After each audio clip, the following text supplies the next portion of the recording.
Hello Aquarius, thank you for joining me for your monthly forecast for July. The most important detail of this month is that Mars, the planet of drive, is going to continue to be with you for the duration of the month. Now it is going to clash with Uranus in the last 10 days, a bit like it did for 2 weeks in May. Now of course, Uranus has now moved into your sector of home and family. So your desire to get your voice heard is definitely going to be strengthened by the resolve of Mars. And it is a forceful planet, let's be honest about it. But that might not be a bad thing if you're someone who's very democratic, very much the humanitarian, as Aquarius people often are. And perhaps no bad thing to be a bit firmer about what you require from situations. But Mars is also going to be forging an incredibly important lunar eclipse on the 28th in your zodiac sign. And this is kind of saying to you, the moon is about your relating, it's about your needs. Mars is much more about the ego. I think we put these two together. In the next 6 months, I think you're going to have a determination to have your voice heard like you've not had for many a moon. You want to gain greater recognition. Now that could be in terms of your work, your creativity, in terms of your family, your friendship group, your locality, or it could just be something that's very deeply personal to you. But I do feel that as long as you handle this well, this can be a very positive influence. If you don't handle it so well, it could make you more volatile, it could make you a bit needy, it could make you a bit more self-centered, if I dare say it. I'm sorry, I'm the astrologer who tells the truth. Everyone else seems to tell everyone everything's going to be amazing. And of course, a lot can be amazing, but we live in a very difficult world. So let's get real, yeah? And I'm sure as an Aquarius, you would really relate to that too. Now, the other key impact this month occurs with Jupiter, the planet of growth, which goes into forward motion on the 10th. Now, for you, this is very much to do with acclaim, it's to do with recognition, it's to do with your work. So if there has been a sense that things have been really treading water for 4 months, things are going to go forwards. Don't underestimate your imagination and your creativity. They're vitally important to how you manifest your talent in the wider world. If you do work in an environment where it's much more difficult to be a free spirit, it's not so easy to do that, because if you're going to be a natural bohemian, it may be difficult to get along with people. But if you are running your own business, or you're in a job where you're lucky enough to be a creative, then certainly this is a fabulous opportunity to keep pushing on. Now, of course, Uranus is known as being the modern ruler of Aquarius, but Aquarius people have a duality. And the duality comes from Uranus being a bit quirky, changeable, open to new ideas, fun, zany, you know, all the metaphors that get said about Aquarius people. But the archetype that's less well known and less out there is that the traditional ruler of Aquarius is Saturn. So Aquarius people often have a duality between the more modern, outward-looking, go-getting side and the more traditional, conservative, thorough, perhaps sometimes even a little bit anxious side of the nature.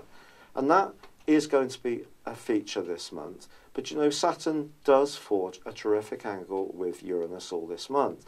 So if you do find yourself at times wanting to step back from the madding crowd and work out what you really want, Uranus in its angle to Saturn can actually see you generating some brilliant ideas. But they may be ideas that surprise you in some way, but they still need to be run through the filter of that more conservative side of your nature. But I think this is what makes this duality a real gift, because the ability to be different, to be a trendsetter, to have the confidence to step outside the comfort zone, but at the same time bringing everything down to a very down-to-earth, real level to test out its validity. Now from the 3rd through to the 7th, Mercury is going to be in opposition with Mars.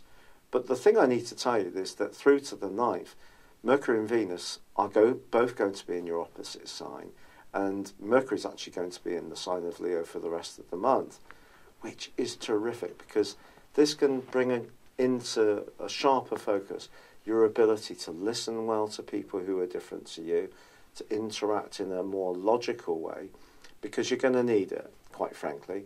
Venus moves into a very passionate and deep zone on the 10th, where it's going to be through to the end of the month. It's also going to be forging a great link with Pluto in the last week.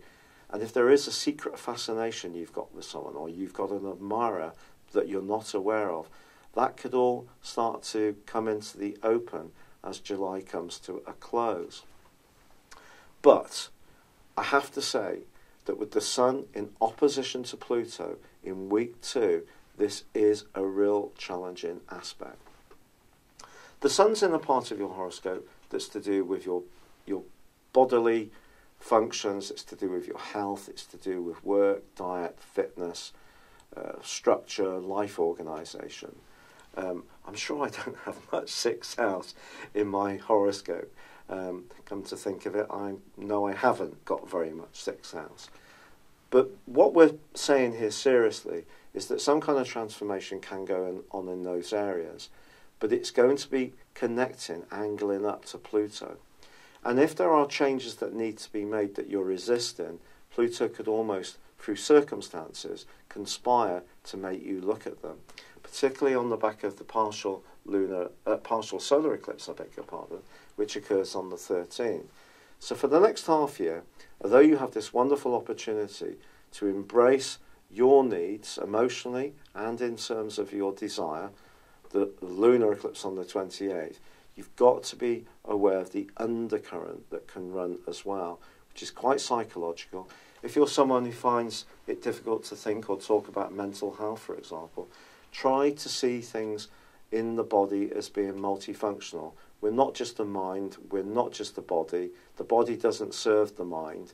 It's all integrated. The more we think like this, the more we get away from this shame of sensitivity around emotions, which can be a problem for Aquarius people in a way because of the logic, the more you can integrate this particular rather challenging aspect.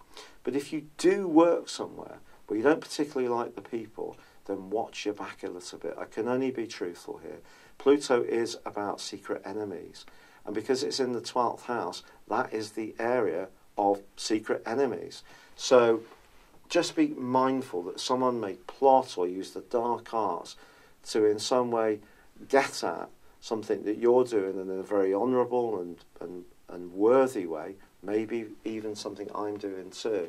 So we just need to be conscious of life's politics, not see life through the prism of the purity of the baptism which rules the sign of Aquarius, about the the sharing of high ideals, of being sweet, getting on with lots of different people. It's about getting real about what life's really like. And life isn't always very pleasant. So just be conscious that there could be some politics swirling around on the back of that particular partial solar eclipse. But redemption does come on the 23rd when the Sun moves into Leo. This is lovely if you're wanting to improve your relationships, meet someone. But on the 26th, Mercury does slam on the brakes. Mercury, how do you find Mercury retrogrades? The last one that we had, oh my word, the amount of glitches with computers and software and forms and all sorts.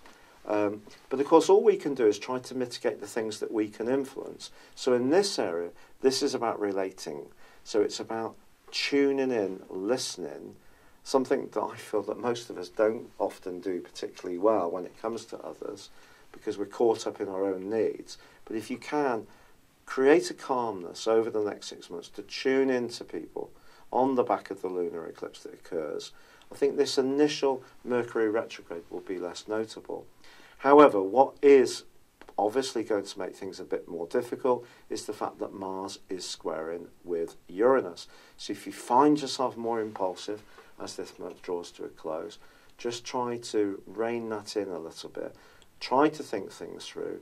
Still retain the logic that Uranus gives you. Put it through the filter of reality that Saturn gives you. We can see that Venus and Pluto get together in a glorious way as this month draws to a close, which could bring some wonderful developments around your love life.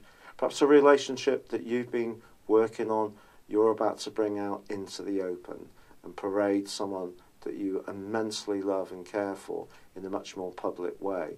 But I think generally transformation for us all, whatever zodiac sign we are, is going to be very much to the fore with the Sun's opposition to Pluto this month, with Uranus's new location, with Uranus's angle to Saturn, with Jupiter going forwards, and that, most important, lunar eclipse in your sign on the 28th, combining with Mars. It's been a real pleasure being with you, Aquarius. I'd love it if you would like or comment on this video. Tell me what you think about my videos. Even if it's not particularly great, tell me where I can improve. And if you do enjoy it, I'd love it if you would subscribe to my channel. But for now, good luck and goodbye. Hello, thank you so much for watching my video. I'd love you to join me at my Horoscope Ace app. You can find this at www.horoscope-ace.com. You can use it through Android, iOS, Apple or Facebook. Check out your ascendant or your moon sign or download your free birth chart. There's all your favourite videos, plus there are daily, weekly, monthly and yearly horoscopes for general, love, Chinese and Indian astrology. If your passion is tarot, there's my brilliant 3-card money or love tarot readings too. And it's all there at www.horoscope-ace.com. Thank you.